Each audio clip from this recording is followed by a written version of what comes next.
Hello everyone, welcome to Edutap. So in today session हम discuss करेंगे advances against gold ornament. Very important topic from examination point of view. तो after watching this video आपको clearly पता चल जाएगा कि कितनी डेप्थ में आपको इसको पढ़ना चाहिए और कौन कौन से क्वेश्चन आप एग्जाम में एक्सपेक्ट कर सकते हैं। And if you're targeting JAM November 2025, you should have a fair idea of previous year questions, most important topic and important MCQs, जिसका हमने बहुत ही बढ़िया PDF डॉक्यूमेंट तैयार किया है। डिस्क्रिप्शन बॉक्स में जाके आप फाइल को एक्सेस कर सकते हैं, right. Because previous year question आपको रियल एग्जाम का पैटर्न बताते हैं। मोस्ट इंपॉर्टेंट टॉपिक्स आपको हाई वेटेज वाले टॉपिक के रिगार्डिंग क्लैरिटी मिलती है। इंपॉर्टेंट MCQs की प्रैक्टिस करने से आपकी स्पीड और एक्यूरेसी दोनों बढ़ते हैं। तो it is free of cost, आप जल्दी से उसको डाउनलोड कर सकते हो डिस्क्रिप्शन बॉक्स में जाके। तो अब चलिए बात करते हैं कि आपको लोन मिलता है against gold ornaments. Yes, you can get a loan against gold ornaments. तो जो बैंक आपको लोन देता है ना गोल्ड ऑर्नामेंट्स के अगेंस्ट, तो आप उसको एग्रीकल्चर और नॉन एग्रीकल्चर पर्पस के लिए यूज कर सकते हो। यानी खेती बाड़ी करने के लिए भी यूज कर सकते हो, और बाकी कुछ रेनोवेशन का काम है, आपको कोई जरूरत पड़ती है, कोई इमरजेंसी है, तो आप वहां पे भी वो लोन का पैसा यूज कर सकते हो। जब आपको लोन दिया जाता है ना अगेंस्ट गोल्ड कॉइन, तो बैंक ये इंश्योर करते हैं कि जो फंड है ना that must be used for approved non speculative purposes. कि जो फंड, जो लोन का अमाउंट आपको मिल रहा है, वो आप अप्रूव्ड और नॉन स्पेकुलेटिव पर्पस के लिए यूज करें, ना कि शेयर मार्केट में पैसा लगाने के लिए, सट्टेबाजी के लिए आप वो पैसा यूज नहीं कर सकते हो। एडिशनली बैंक को ये भी एडवाइस किया जाता है कि जब आप एडवांसेस ग्रांट करो ना सिल्वर बुलियन डीलर्स को, जो चांदी के डीलर होते हैं, तो उनको भी स्पेकुलेटिव पर्पस के लिए आप अमाउंट लोन की फॉर्म में नहीं दे सकते हो। जो नेचर ऑफ चार्ज क्रिएट किया जाता है ना ऐसे लोन पे, वो होता है प्लेज। प्लेज का मतलब क्या होता है कि जो आपके गोल्ड के ऑर्नामेंट्स रहेंगे ना, वो बैंक के पास गिरवी रहते हैं, आप बैंक के पास दे देते हो, और जब तक आप लोन चुका नहीं देते हो तब तक बैंक वो गहने अपने पास ही रखते हैं, और जैसे ही आप लोन चुका देते हो बैंक आपको वापस कर देते हैं। और कुछ बैंक ना ओवरड्राफ्ट फैसिलिटी भी देते हैं अगेंस्ट गोल्ड ऑर्नामेंट्स, कि आपका जो गोल्ड की वैल्यू उसके अगेंस्ट आपको ओवरड्राफ्ट मिल गया। मान लीजिए आपको 7 लाख का ओवरड्राफ्ट फैसिलिटी दे दी, और इसमें से आपने 1 लाख यूज किया, तो आपको 1 लाख के ऊपर ही इंटरेस्ट देना पड़ता है, ना कि पूरे के पूरे अमाउंट पे। ओके, तो अब कुछ बेनिफिट्स, क्या एडवांटेजेस हैं गोल्ड के अगेंस्ट लोन लेने की, क्या इसके, क्यों ये अच्छी कमोडिटी कंसीडर की गई है। देखो, इजी और प्रिसाइज वैल्यूएशन रहती है। जो गोल्ड की वैल्यूएशन है ना आपकी, वो स्ट्रेट फॉरवर्ड है, क्योंकि लोगों को नॉलेज है इसके बारे में, प्राइसिंग, क्या प्राइस चल रहा है, गोल्ड का प्राइस फ्लक्चुएट अगर हो रहा है तो दे नो वेरी वेल कि आज गोल्ड का प्राइस इतना था। न्यूज़पेपर पे भी आ जाता है, नेट पे भी आपको दिख जाता है, और आप शॉप पे जाके भी जो गोल्ड ज्वेलरी सेल करते हैं वो भी आपको बता देते हैं। तो स्टैंडर्डाइज टेस्टिंग मेथड्स यूज होते हैं। वेरिएशन यहाँ की बेस्ड होती है प्योरिटी के ऊपर, तो 22 कैरेट का है या 24 कैरेट का है, तो आप आराम से पता कर सकते हो।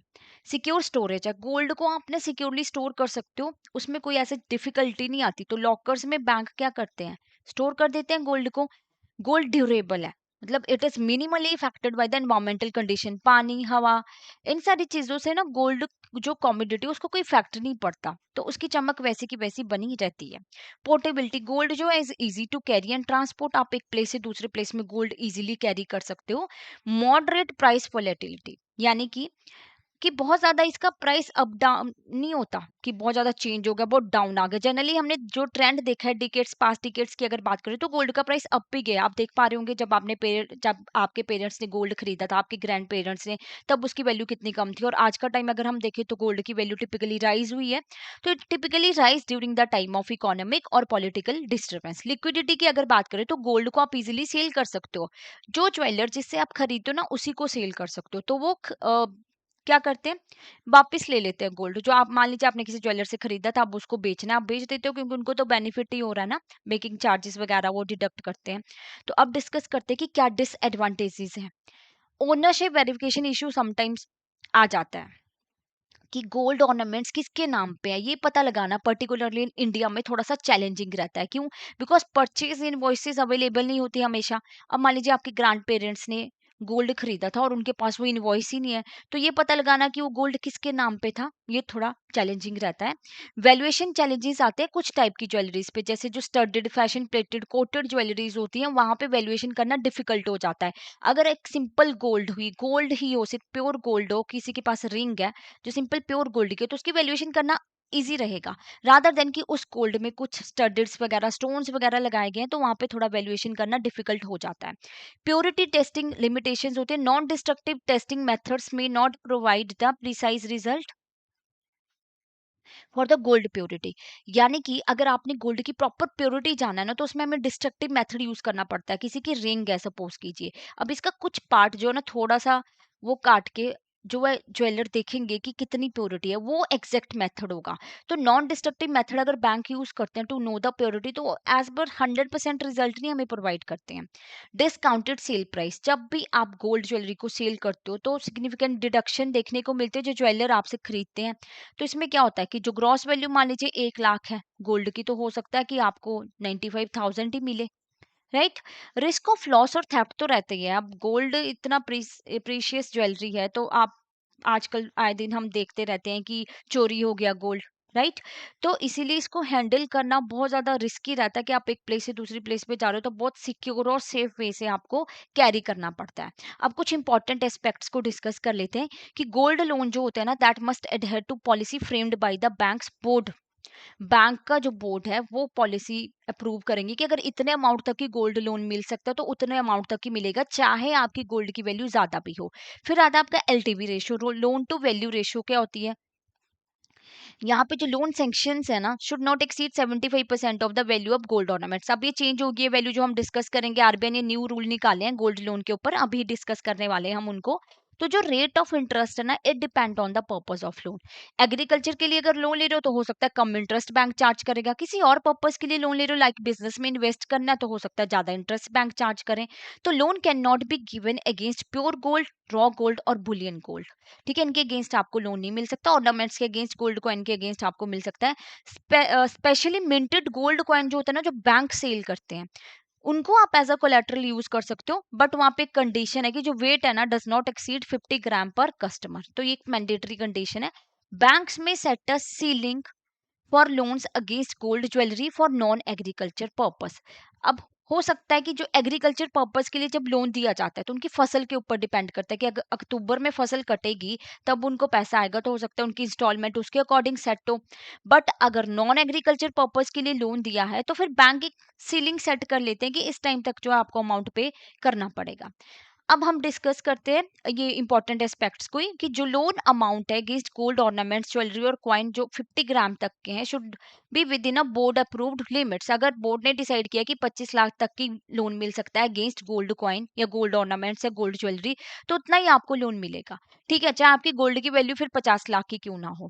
और एग्रीकल्चर लोन की अगर बात करें, तो जो रीपेमेंट पीरियड है ना, it must align with harvest and marketing of the produce. वही कि इंस्टॉलमेंट जो आपकी डिपेंड करती है, दैट डिपेंड ऑन द कि अक्टूबर में फसल कटेगी कि कब। और नॉन एग्रीकल्चर लोन की जो हमने डिस्कस किया, tenure depend on the purpose, but if both interest and principal are due at maturity, तो it should not exceed 12 months from the disbursal, right. तो 12 महीने से ज्यादा का टाइम नहीं मिलता है। अब डिस्कस करते हैं आरबीआई के न्यू रूल्स क्या रहे हैं गोल्ड लोन के ऊपर। जो एलटीवी रेशो, आपकी एलटीवी रेशो का मतलब क्या होता है, जैसे मान लीजिए आपकी गोल्ड की वैल्यू ना 1 लाख है सपोज कीजिए, और एलटीवी रेशो आपकी 85% है, तो आपको कितना लोन मिलेगा, 85,000।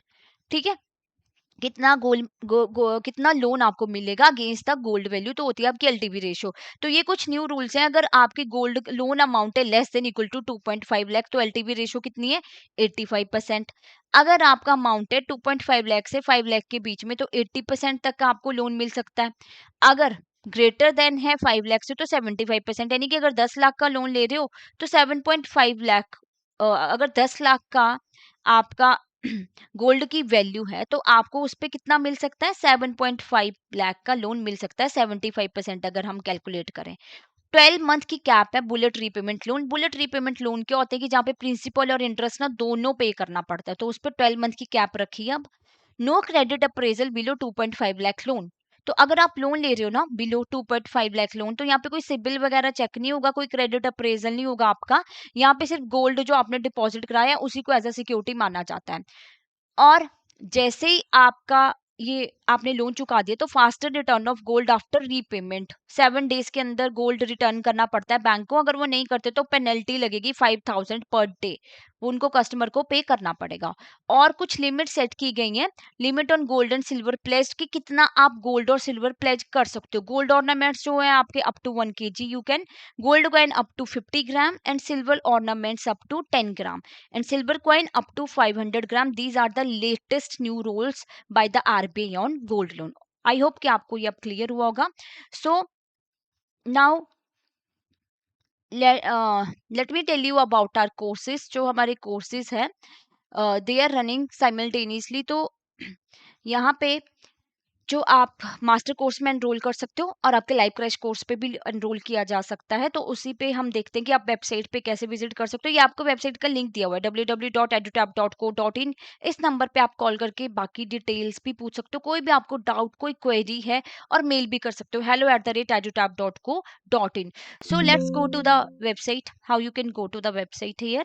तो यहाँ पे जब आप जाएंगे edutap.in पे तो आपको कोर्सेज पे क्लिक करना है। You will go to the JAP courses, और जैसे ही आप जैप कोर्सेज सेलेक्ट करते हो तो आप थोड़ा सा स्क्रॉल डाउन अगर करोगे तो आपको यहाँ पे दिख जाएगा मास्टर कोर्स है आपका, जिसमें आपको live classes, concept notes, mock test सब कुछ मिलेगा। और ब्रोशर्स में आपको बाकी डिटेल्स मिल जाएंगी।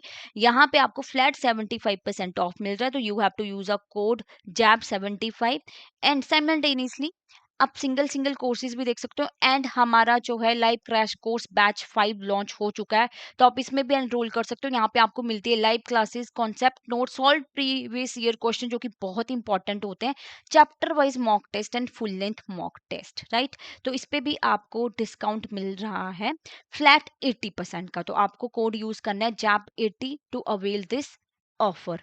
ऑलराइट, तो बाकी तो आई हैव टोल्ड यू कि अगर कोई और डाउट है, कोई क्वेरी, तो इस नंबर पे कॉल कर सकते हो। Thank you so much.